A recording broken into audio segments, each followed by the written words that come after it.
Hello guys, welcome back to my YouTube channel Dilip defence Gyan में आपका स्वागत है। तो आज मैं बात करूंगा कि जो आपका नर्सिंग असिस्टेंट है उसके ट्रेड टेस्ट के लिए मैंने 20 क्वेश्चन लिए हैं, जो कि मोस्ट इंपॉर्टेंट क्वेश्चन है, आपके ट्रेड टेस्ट से रिलेटेड क्वेश्चन है। ये क्वेश्चन कराने से पहले मैं आपको ये बता देता हूँ कि मान लीजिए कि आपकी जो वैकेंसी है 10th पास पे है। 10th पास पे आपकी ये जो वैकेंसी है, मान लीजिए आपका ये 10th पास पे वैकेंसी है। उसके बाद से 10th के आपको पता ही होगा कि 10th के सिलेबस क्या है। 10th की जो सिलेबस होती हैं, आपको बायो का 10th का जो सिलेबस होगा बुक उठा के उसका आप देखिएगा, उसका सिलेबस क्या है। सिलेबस नॉर्मल क्वेश्चन है, तो आपको ये पता भी होगा कि आप प्रीवियस का पेपर एक बार उठा के देख लेना। मैंने पिछली वीडियो में प्रीवियस के पेपर कराए हैं, तो आपने देखा होगा कि कैसे कैसे क्वेश्चन प्रीवियस में पूछे हैं। तो हमारे ट्रेड से रिलेटेड कैसे क्वेश्चन पूछ सकते हैं, तो आपसे ट्रेड से रिलेटेड जैसे मैंने जो क्वेश्चन लिए हैं जो आपके पेपर से या आपके ट्रेड से रिलेटेड हो, मैं ये सब दोनों मैच करा के देख के उसके बाद ही आपके लिए ट्रेड टेस्ट के क्वेश्चन बनाता हूँ।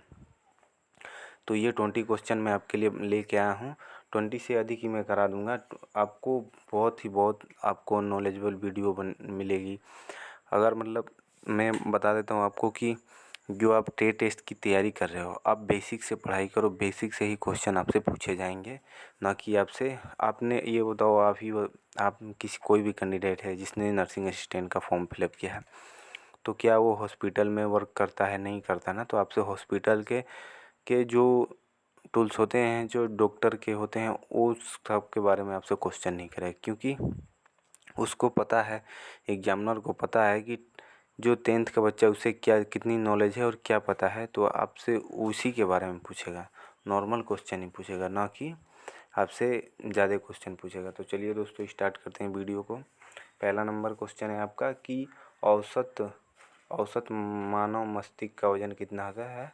तो कितना होता है आपका 1.36 kg होता है। कितना होता है? औसत मानव मस्तिष्क का वजन कितना होता है? 1.36 kg होता है। नेक्स्ट क्वेश्चन है आपका कि किसकी कमी से एनीमिया रोग होता है?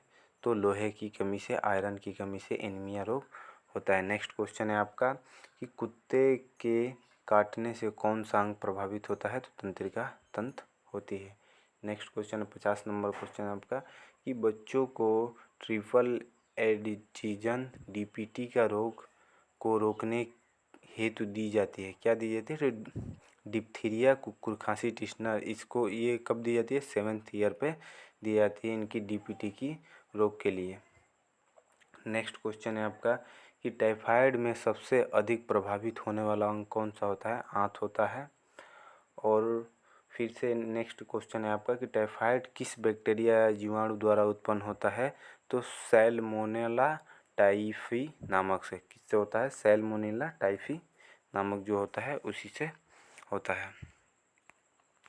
फिर मैं बता देता हूँ आपका रोग से और आपके विटामिन से, इससे ज़्यादा आपसे क्वेश्चन करेगा एग्जामिनर, ना कि आपसे हॉस्पिटल से रिलेटेड क्वेश्चन करेगा। क्योंकि जो आपका सिलेबस होगा एग्जामिनर उसी सिलेबस से ही आपका, जिस सिलेबस से आपने फॉर्म भरा है, मान लीजिए जब नर्सिंग से भरे हो तो उसी आपका सिलेबस से ही क्वेश्चन करेगा एग्जामिनर, ना कि आपसे आउट ऑफ सिलेबस क्वेश्चन करेगा।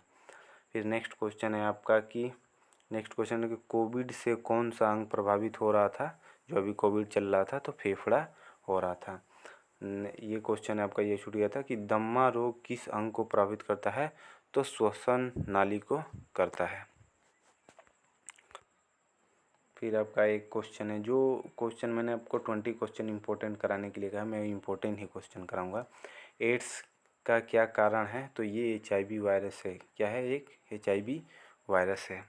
फिर आपसे पूछ देगा कि BCG होता है, जो BCG बेसिलस कालमेंट एगुरियन का टीका किसके द्वारा लगाया जाता है? जो BCG का है, BCG का टीका है, वो किसके द्वारा लगाया जाता है? तो TB के रोकथाम के लिए लगाया जाता है। आपसे ऐसे क्वेश्चन पूछ सकता है। आपसे पूछ सकता है कि TB डे पे आप थोड़े बहुत क्वेश्चन याद कर लेना, आपको डे पे भी क्वेश्चन आपसे एग्जामिनर कर सकता है। नेक्स्ट क्वेश्चन है आपका कि इंसुलिन की कमी से शरीर में कौन सा रोग होता है? तो मधुमेह रोग होता है। नेक्स्ट क्वेश्चन है मधुमेह रोग होता है। फिर इधर में आपके क्वेश्चन से मैं ये क्वेश्चन आपको करा देता हूँ, ये सही रहेगा आपके लिए। ये एक ट्रिक पे है, आपको मैं ये क्वेश्चन करा देता हूँ। जैसे कि मान लीजिए कि विटामिन, ये जो है कि विटामिन की खोज फंक ने की थी। आपसे पूछ सकते हैं कि विटामिन की खोज किसने की थी, तो फंक ने की थी। इसका रासायनिक नाम और ट्रिक के साथ, मतलब कि रासायनिक नाम रथ, एक टॉफी दो, तो रथ से क्या हो गया विटामिन, पहले मैं इनके नाम बताता हूँ। विटामिन ए से कौन सा होता है, रेटेनॉल। विटामिन बी से थाइमीन, और विटामिन सी से स्कर्बी अम्ल, और विटामिन डी से कैल्सीफेरॉल, और विटामिन ई से टोकोफेरॉल, और विटामिन के से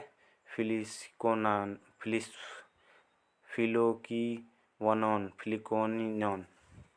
फिर आपसे मैं ये बता देता हूँ कि इसकी ट्रिक कैसे। रथ एक टाफ़ी, मतलब आर से क्या हो गया रेटेनॉल, और थ से क्या हो गया थाइमीन हो गया। फिर उसके बाद आ जाता है ए से क्या हो गया स्कर्बी हो गया, और क से क्या हो गया कैल्सीफेरॉल हो गया, और आपका ट से क्या हो गया टेकोफेरॉल हो गया, और फ से फिलोस्विनोन हो गया। तो ये आप ट्रिक याद कर लेना, जब भी एग्जामिनर आपसे पूछ दे किसी विटामिन को रासायनिक नाम क्या कहते हैं, ए को क्या कहते हैं, बी को क्या कहते हैं, सी को क्या कहते हैं, इन सब के बारे में आप एग्जामिनर को बता सकोगे। इम्पोर्टेंट क्वेश्चन है, मैं ये क्वेश्चन करा देता हूँ आपको कि विटामिन की कमी से होने वाला रोग। विटामिन ए की कमी से क्या क्या रोग होता है, रतौंधी, संक्रमण का खतरा। फिर विटामिन बी का क्या होता है, विटामिन बी का बेरी बेरी होता है। विटामिन सी का स्कर्वी, मसूड़ों का फूलना विटामिन सी से होता है। विटामिन डी से कौन सा रोग होता है, रिकेट्स रोग होता है। और विटामिन ई से नपुंसकता होता है। उसके बाद नेक्स्ट क्वेश्चन है आपका विटामिन के से क्या होता है, विटामिन का थक्का, रक्त का थक्का बनाना विटामिन के कारण ही होता है। फिर आपके इधर में क्वेश्चन है कि किससे ऊर्जा प्राप्त नहीं होती है, तो कार्बोहाइड्रेट्स और प्रोटीन, विटामिन, इनसे ऊर्जा प्राप्त नहीं होती है। यहाँ पे क्वेश्चन है आपका कि किससे ऊर्जा प्राप्त नहीं होती है, तो कार्बोहाइड्रेट, प्रोटीन, विटामिन, वसा, इनसे ऊर्जा प्राप्त नहीं होती है। नेक्स्ट क्वेश्चन है आपका विटामिनों से मैंने बताया कि आपसे क्वेश्चन जरूर करेगा कि विटामिन ए उपलब्ध होता है गाजर से। विटामिन सी किससे उपलब्ध होता है, आंवला से। विटामिन बी2 का अन्य नाम क्या है, तो राइबोफ्लेविन, क्या नाम है, राइबोफ्लेविन। नेक्स्ट क्वेश्चन है आपका दोस्तों कि कौन सा शर्करा तत्काल ऊर्जा प्रदान करता है, तो ये हो जाएगा, इसका क्या हो जाएगा, ग्लूकोज हो जाएगा। ग्लूकोज, जो कौन सा शर्करा तत्काल ऊर्जा प्रदान करता है, तो ग्लूकोज करता है। नेक्स्ट क्वेश्चन है आपका कि शरीर में ऊतकों का निर्माण किससे होता है, तो प्रोटीन से होता है। नेक्स्ट क्वेश्चन है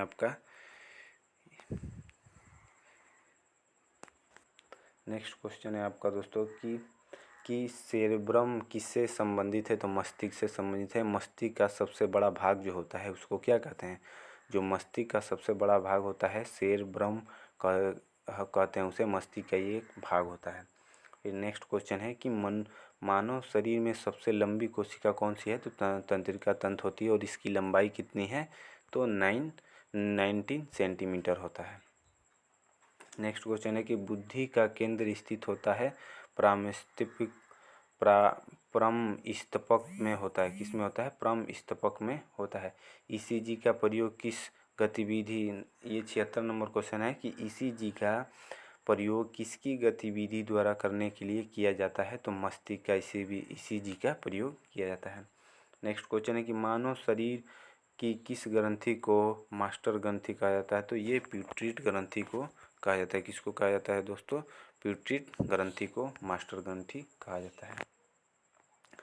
आपको तो पता ही होगा कि रक्त का शुद्धिकरण किस में होता है, किडनी में होता है। मानव शरीर में रक्त शुद्धिकरण की प्रक्रिया को क्या कहते हैं, डायलिसिस कहते हैं। तो ये बहुत अच्छे क्वेश्चन है जो मैंने आपको करा दिए हैं। अगर आप क्वेश्चन आपको अच्छे लगे हों तो चैनल को लाइक, सब्सक्राइब और बेल आइकन दबा लेना कि जब भी मैं वीडियो अपलोड करूँ तो सबसे पहले आपको नोटिफिकेशन मिले। और जिनको भी हमारे टेलीग्राम चैनल में ज्वाइन होना है और व्हाट्सअप ग्रुप में ज्वाइन होना है तो ज्वाइन हो सकता है। वीडियो के डिस्क्रिप्शन में उसका लिंक है, उसको टाइम टू टाइम भर्ती से रिलेटेड टेस्ट हो या पेपर हो, हर चीज़ का अपडेट टाइम टू टाइम उसको मिलता रहेगा। तो सभी को जय हिंद, जय भारत।